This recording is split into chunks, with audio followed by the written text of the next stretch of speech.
بسم اللہ الرحمن الرحیم۔ نبی اکرم نور مجسم شفیع معظم صلی اللہ تعالیٰ علیہ وآلہ وسلم کی ذات ببرکات پہ درود السلام پڑھنے کے بے شمار فضائل و برکات ہیں۔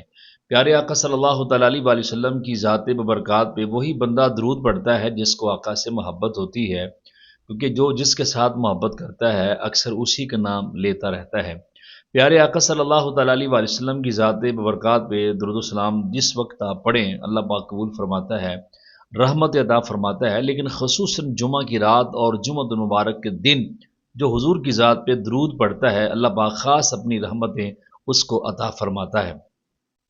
پیارے آقا صلی اللہ تعالیٰ علیہ وآلہ وسلم نے فرمایا اکثروا من الصلاۃ علیہ فی یوم الجمعہ ولیلۃ الجمعہ فمن فعل ذلک کنت لہ شہیدا وشافیا یوم القیامہ، کہ میری امت مجھ پر جمعہ کے دن اور جمعہ کی رات کو درود شریف کی کثرت کرے، کیونکہ جو ایسا کرے گا حضور فرماتے ہیں قیامت کے دن میں اس کا گواہ اور شفیع یعنی شفاعت کرنے والا ہوں گا قیامت والے دن۔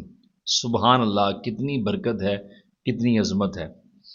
اور آگے دوسری حدیث مبارکہ اذا کان یوم الخمیس بعث اللہ ملائکہ معہم صحف من فضہ واقلام من ذہب یکتبون یوم الخمیس ولیلۃ یوم الجمعہ اکثر الناس صلاۃ علی النبی صلی اللہ تعالیٰ علیہ وآلہ وسلم۔ رسول اکرم صلی اللہ تعالیٰ علیہ وآلہ وسلم نے فرمایا جب جمعرات کا دن آتا ہے تو اللہ تعالیٰ فرشتہ بھیجتا ہے، اور فرشتے اس انداز کے اندر آتے ہیں کہ جن کے پاس چاندی کے کاغذ ہوتے ہیں اور سونے کے قلم ہوتے ہیں، وہ کیا کرتے ہیں کہ جو جمعہ کی رات اور جمعہ المبارک کے دن حضور کی ذات پہ درود پڑھتا ہے، جو بھی پڑھتا ہے تو وہ لکھ لیتے ہیں۔ اللہ اکبر۔ تو اس انداز کے اندر وہ رب قدوس کی بارگاہ میں وہ پیش ہوتا ہے۔ اور تیسری حدیث مبارکہ اذا کان یوم الجمعۃ ولیلۃ الجمعۃ فاکثروا الصلاۃ علیہ، جب جمعہ کا دن اور جمعہ کی رات آئے تو مجھ پر درود شریف کی کثرت کیا کرو۔ یہ سرکار دو عالم نور مجسم شفیع معظم صلی اللہ تعالیٰ علیہ وآلہ وسلم کا فرمان علی شان ہے۔